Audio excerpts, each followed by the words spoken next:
বিষ্ণুপ্রিয়া মণিপুরী লোকেদের ওবিসি মর্যাদা প্রদান সহ ১৩০ বছরের ঐতিহ্যবাহী শ্রী শ্রী রাধামাধব মন্দিরের পরিকাঠামো সংস্কারের দাবি।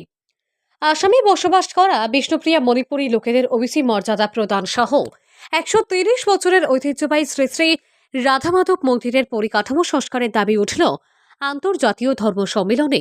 শিলচর শহরতলি পূর্ব কচুরদরম শ্রী শ্রী রাধামাধব বিগ্রহ সার্বজনীন মন্দিরে শনিবার ও রবিবার দুদিনব্যাপী প্রয়াত মহেন্দ্র রাজকুমারের স্মৃতির মঞ্চে আন্তর্জাতীয় ধর্ম সম্মেলনে এই দাবি জানান আয়োজক কমিটির সভাপতি ডক্টর মানস সিনহা, সম্পাদক রঞ্জু রাজকুমার, ভূমিদাতা সুপ্রভা রাজকুমারী। তারা জানান ১৩০ বছর পূর্বে মহেন্দ্র রাজকুমার শ্রী শ্রী রাধামাধব বিগ্রহ সার্বজনীন মন্দির প্রতিষ্ঠা করেছিলেন। এখানে আসাম, ত্রিপুরা সহ বাংলাদেশের বিভিন্ন প্রান্ত থেকে ভক্তরা এসেছেন। আন্তর্জাতীয় ধর্ম সম্মেলনে ভক্তরা শ্রীকৃষ্ণ চৈতন্য ভগবত ব্যাখ্যার সাথে সাথে বিভিন্ন সামাজিক আলাপ আলোচনা করেন। এই ধর্ম সম্মেলনে ত্রিপুরার প্রাক্তন মন্ত্রী বিজয় লক্ষ্মী সিনহা, প্রাগজ্যোতিষ বিশ্ববিদ্যালয়ের উপাচার্য স্মৃতিকুমার সিনহা, মিজোরাম কলেজের অধ্যাপক হরেন্দ্র সিনহা উপস্থিত ছিলেন।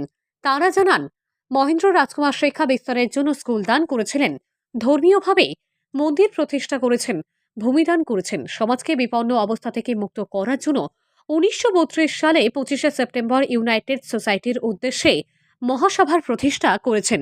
যে মহাসভার উদ্দেশ্য ছিল সমাজ এবং জাতির পুনরুদ্ধার এবং সামাজিক চেতনার বিস্তার।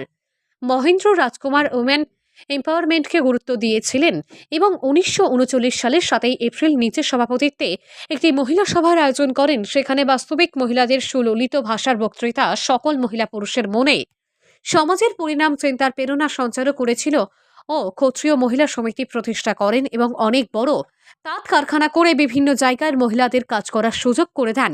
এদিন তারা মন্দির ও সমাজের উন্নয়নে মুখ্যমন্ত্রী ডক্টর হিমন্ত বিশ্ব শর্মার দৃষ্টি আকর্ষণ করেছেন। শ্রীকৃষ্ণ চৈতন্য ভাগবত সঙ্গে ইন্টারন্যাশনাল একটা আন্তর্জাতিক একটা আয়োজন করেছি। এখানে আমরা বিভিন্ন দেশ থেকে, বিশেষত বাংলাদেশ থেকে আমাদের প্রতিনিধিরা এসেছে এবং অন্যান্য রাজ্য থেকেও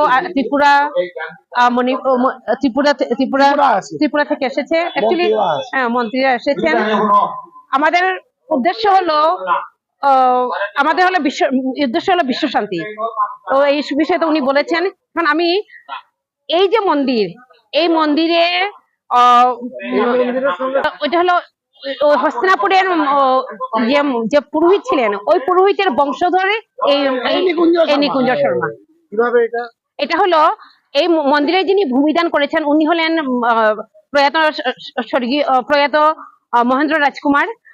আর উনি যখন ইন্দ্রগড় টি স্টেটের ম্যানেজার ছিলেন সেই সময় কি করেছেন, তিনি মণিপুর থেকে, সেই হস্তিনাপুরের যে পুরোহিত রাজপুরোহিত মণিপুরে ছিল, মণিপুরের খুমেলের রাজপুরোহিত ছিলেন, সেই পুরোহিতকে উনি এখানে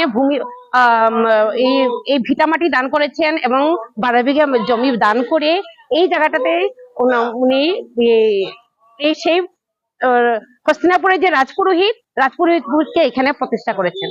নিকুঞ্জ শর্মার বাবাকে প্রতিষ্ঠা করেছেন। ও ধারাবাহিকভাবে একটু ক্লিয়ার করে দেই। হ্যাঁ, এই যে পত্রিকা সম্পাদক মহোদয়গণকে, আমি বাংলাদেশ থেকে এসেছি। আমার নাম পরিমল চন্দ্র সিনহা, অবসরপ্রাপ্ত উপজেলা শিক্ষা অফিসার। 2017 সালে আমি পেনশনে যাই। এরপরে এই সংগঠনে আমি যোগদান করি। এই সংগঠনে মূল উদ্দেশ্য ধর্ম প্রচার করা এবং হরে কৃষ্ণ নামে দীক্ষিত আমাদের ভুবনেশ্বর সাধু ঠাকুরের সেই ঐতিহ্যবাহী দিকগুলো ফুটে তোলানো এবং সকল সনাতনীদের যাতে ধর্মচর্চার দিকে এগোয়, এই বিষয়গুলো এইটার মূল মন্ত্র। বাংলাদেশ থেকে পাসপোর্ট ভিসার জটিলতা থাকায় অনেকেই আসতে চাইলেও আসতে পারে নাই। আমার ভিসা আগামী জানুয়ারি মাস পর্যন্ত আছে বিদায় আমি এখানে অংশগ্রহণ করার সুযোগ পেয়েছি বলে নিজেকে ধন্য মনে করতেছি।